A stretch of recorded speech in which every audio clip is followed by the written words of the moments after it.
आपण ग्राफिक्सद्वारे समजून घेऊया की पश्चिम महाराष्ट्रामध्ये नेमकी काय स्थिती आहे। पश्चिम महाराष्ट्रातलं जर आपण चित्र पाहिलं तर पहिले तुम्हाला तुमच्या उजव्या बाजूला जे दिसणार आहे ती मतांची टक्केवारी आहे महायुती आणि महाविकास आघाडीसाठी, आणि जी डाव्या बाजूला दिसणार आहे ते त्यांच्या जागा किती निवडून येतील याचं प्रेडिक्शन सी वोटरने केलेलं आहे। आणि सोबतच तिथल्या अटीतटीचे सुद्धा सामने जे आहेत ते सुद्धा आहेत। सगळ्यात पहिले महायुतीला पश्चिम महाराष्ट्रामध्ये 38% मतं मिळू शकतात आणि त्यांचं आपण जर जागा पाहिल्या तर त्या सुद्धा 25 जागा निघू शकतात असा त्यांचा अंदाज त्याच्यामध्ये आहे। तर हेच महाविकास आघाडीला 44% मतंही पडू शकतात आणि 34 त्यांच्या जागा येतील असाही अंदाज त्याच्यामध्ये व्यक्त करण्यात आलेला आहे। इतर सुद्धा मतांची टक्केवारी मोठ्या प्रमाणात घेऊन जात आहेत, पण जागा मात्र त्यांच्या 4च आलेल्या आहेत। तीच मतांची टक्केवारी म्हणजे 17% मतं जी आहेत ते लहान कुठले छोटे मोठे पक्ष असतील, अपक्ष असतील, बंडखोर असतील तर ते एवढ्या मोठ्या प्रमाणात मतं घेऊन जात आहेत, पण ती जागा जर आपण पाहिलं तर त्या 4 मध्ये परावर्तित होत आहेत। आणि अटीतटीचे सामने की ज्याच्याबद्दल आता असं ठोस सांगता येणार नाही की ही जागा नेमकी कोणाच्या पारड्यात जाऊ शकते, ती दोन्ही बाजूनी झुकू शकते, असे हे अटीतटीचे सामने असणार आहेत पश्चिम महाराष्ट्रामध्ये 7। मला असं वाटतं आपण पश्चिम महाराष्ट्रातलेच आपल्यासोबत गेस्ट जोडले गेलेले आहेत तर त्यांच्यापासून या चर्चेला सुरुवात करूया आणि अर्थात साहिल सर आणि अभिजित सरांचे सुद्धा आपण याच्यावरची प्रतिक्रिया नक्की घेऊ। पण सगळ्यात पहिले दीक्षित सर, खास करून तुम्ही पश्चिम महाराष्ट्रातून आता आपल्यासोबत आहात म्हणून मी पहिले तुमच्याकडे येते। हे अंदाज असेच खरे ठरतील निकालामध्ये असं तुम्हाला वाटतं का? आणि खास करून पश्चिम महाराष्ट्रामध्ये म्हटलं की आपण शरद पवार, अजित पवार आणि भाजप यांच्याबद्दल बोलू, तर तुम्हाला काय वाटतं हा अंदाज कितपत खरा ठरेल?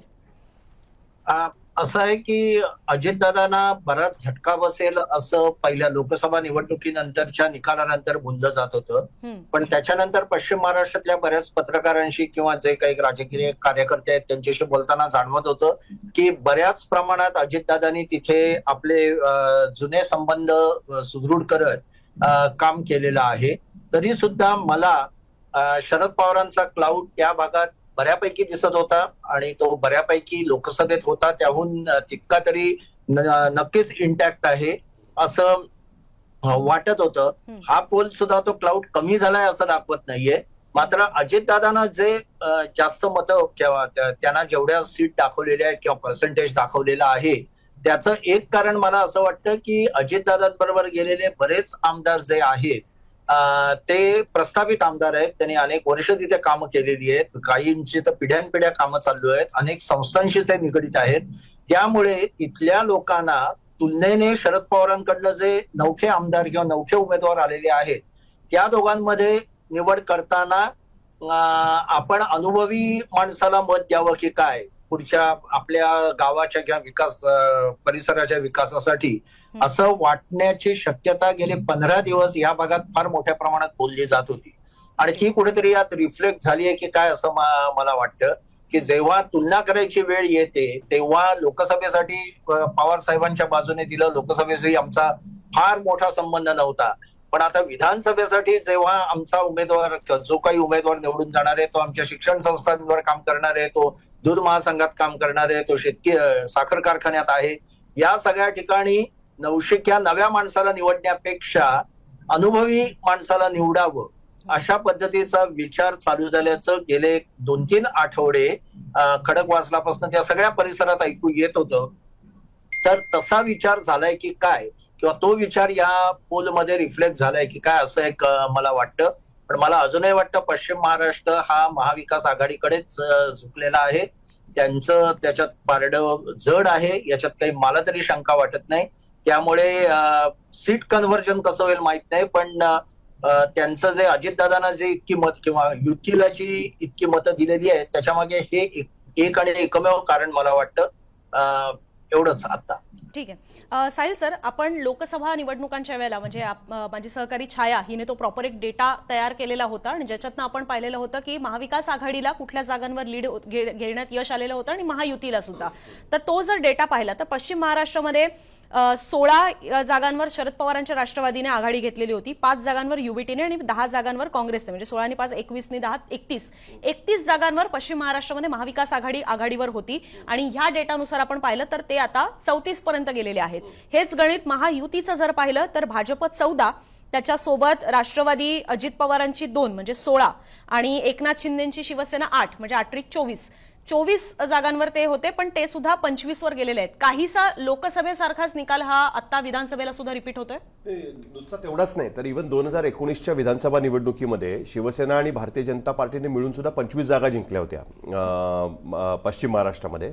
ऑलमोस्ट तेवढ्याच जागा महायुतीकडे रिटेन होताना बघतात. पण इंटरेस्टिंग गोष्ट अशी आहे की इकडे 7 जागा या अटीतटीच्या दाखवण्यात आलेल्या आहेत. तर त्या 7 जागांचं कन्व्हर्जन कुठे येऊ शकतं.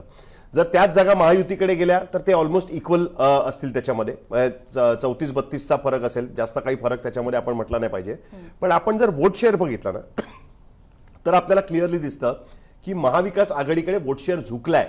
जर हा एक्झिट पोल खरा आहे असं जर आपण मानलं तर महाविकास आघाडीकडे पश्चिम महाराष्ट्रामध्ये वोट शेअर झुकलेला आपल्याला बघायला मिळतो. मग त्याच्यामध्ये आपण म्हणू शकतो की लोकसभा न्याय जर आपण गेलं तर पुणे जिल्ह्यामध्ये महाविकास आघाडी शुड डू बेटर, सांगलीमध्ये महाविकास आघाडी शुड डू बेटर, काही प्रमाणामध्ये म्हणजे माढा आणि या सगळ्या भागामध्ये महाविकास आघाडीला जास्त चांगला परफॉर्मन्स असू शकतो. वेरच साताऱ्यामध्ये किंवा नगरमध्ये काही प्रमाणामध्ये, सोलापूरमध्ये महायुती ठीकठाक करून घेईल. आणि सगळ्यात महत्वाचं महायुतीने रिकव्हर कुठे केलेलं आपल्याला बघायला मिळतंय तर आपल्याला बघायला मिळेल सोलापूरमध्ये महायुती कुठेतरी रिकव्हर करते भारतीय जनता पार्टी. आणि तिकडे ज्या पद्धतीने काँग्रेस वर्सेस शिवसेना संघर्ष राहिला, काँग्रेसच्या उमेदवाराच्या विरोधात एनसीपी एसपीचा उमेदवार, महाविकास आघाडीचे 2 उमेदवार, हे सगळं जे झालेलं आहे ना त्याचा पण कुठेतरी इम्पॅक्ट याच्यामध्ये झालेला आपल्याला बघायला मिळू शकतो. आणि जे काही लॉस होऊ शकला असता तो जे बघाशी दीक्षित म्हणत होते ते की शरद पवारांच्या फॅक्टरमुळे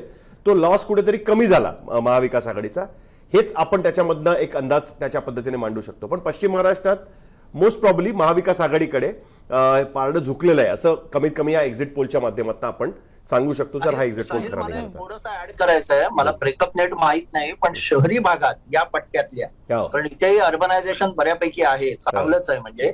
तर शहरी भाग विशेषतः पुणे, चिंचवड, त्याच्यानंतर सांगली, सातारा अशी शहरं इथे महाविकास आघाडीकडे झुकलेले आहेत का युतीकडे? म्हणजे तुमचा पोल काय? नाही, पोलमध्ये तो डेटा आमच्याकडे नाहीये. पण आपला मला तरी असं दिसतंय की नॉर्मली शहरी भाग हा जिथे भाजप आणि त्यांचे पार्टनर जास्त चांगल्या पद्धतीने करतात, हे आतापर्यंतचा अनुभव आहे त्याच्यामध्ये. त्यामुळे नाही म्हणजे या 7 जागा जर का शहरी भागात जास्त असतील का ग्रामीण भागातल्या आहेत त्याच्यावर थोडंसं हे राहणार आहे. पण ओव्हरऑल चित्र महाविकास आघाडीला झुकतं माप देणार आहे यात काही शंका नाही. दीक्षित सरांनी मुद्दा मांडलाय म्हणून त्याचं एक थोडक्यात फक्त सांगायचं झालं तर मी पश्चिम महाराष्ट्रापुरता सांगणार नाही, पण सी वोटरने जे त्यांचा डेटा शेअर केलेला आहे त्याच्यानुसार शहरी भागामध्ये 44% लोक ही एनडीए सोबत आहेत आणि 37% लोक ही महाविकास आघाडी सोबत आहेत.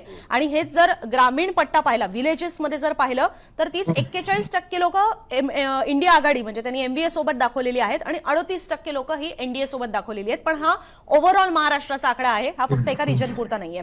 मला अभिजित सरांकडे घेऊन यायचं ते म्हणजे की शरद पवार, त्यांची राष्ट्रवादी काँग्रेस, तुतारी, ह्या सगळ्याची एक हवा तयार झालेली होती मधल्या काळामध्ये. आणि खास करून पश्चिम महाराष्ट्रातलं जे इन्कमिंगची सगळ्यात जास्त चर्चा होती म्हणजे एक महत्वाचे चेहरे म्हणून आपण त्याच्यामध्ये हर्षवर्धन पाटील पकडू, त्याच्यानंतर कागलचे घाटगे पकडू आणि अर्थात लोकसभेपासूनच जे इन्कमिंग सुरू झालेलं होतं या सगळ्या गोष्टी पकडू. ही एक जी हवा तयार झालेली होती आणि त्याच्यातनं म्हणजे जे असं वातावरण दिसून येत होतं की पश्चिम महाराष्ट्रामध्ये तर एकदम धोबीपछाड देणार महायुतीला, तसं चित्र जाणवतंय का तुम्हाला?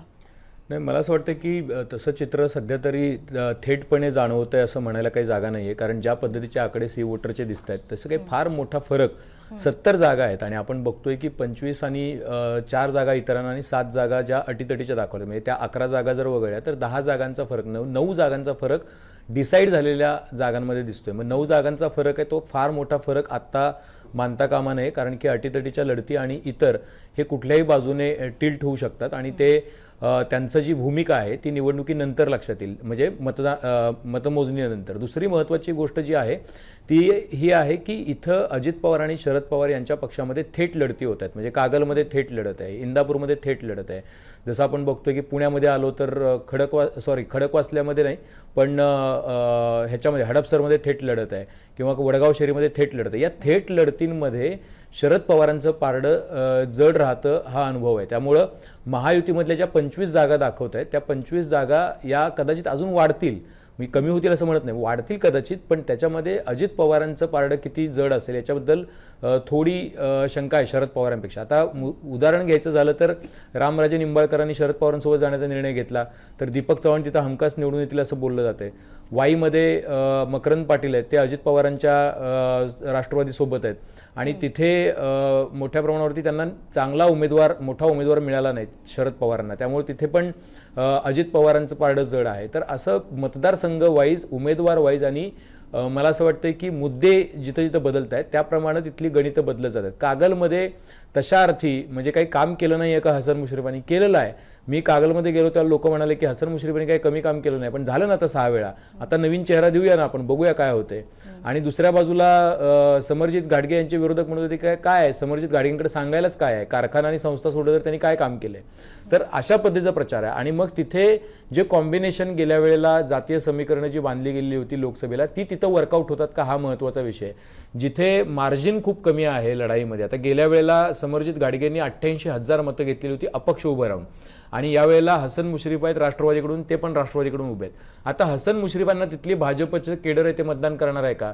ते मुस्लिम आहेत, मग बाकीचा सगळा आरोप बटोगे कटोगे हा प्रचार आहे, बाकी सगळ्या गोष्टी आहेत. पण राजे समरजित सिंग घाटगे यांचे भाजपच्या नेत्यांशी आणि संघाच्या नेत्यांशी सुद्धा चांगले संबंध आहेत. ते गेल्या काही काळामध्ये त्यांना चांगले इनपुट्स देताना पण बघायला मिळालेले होते, म्हणजे इलेक्शन जाहीर झाल्यानंतर सुद्धा. तर त्यावेळेला तो मतदार काय करणार आहे?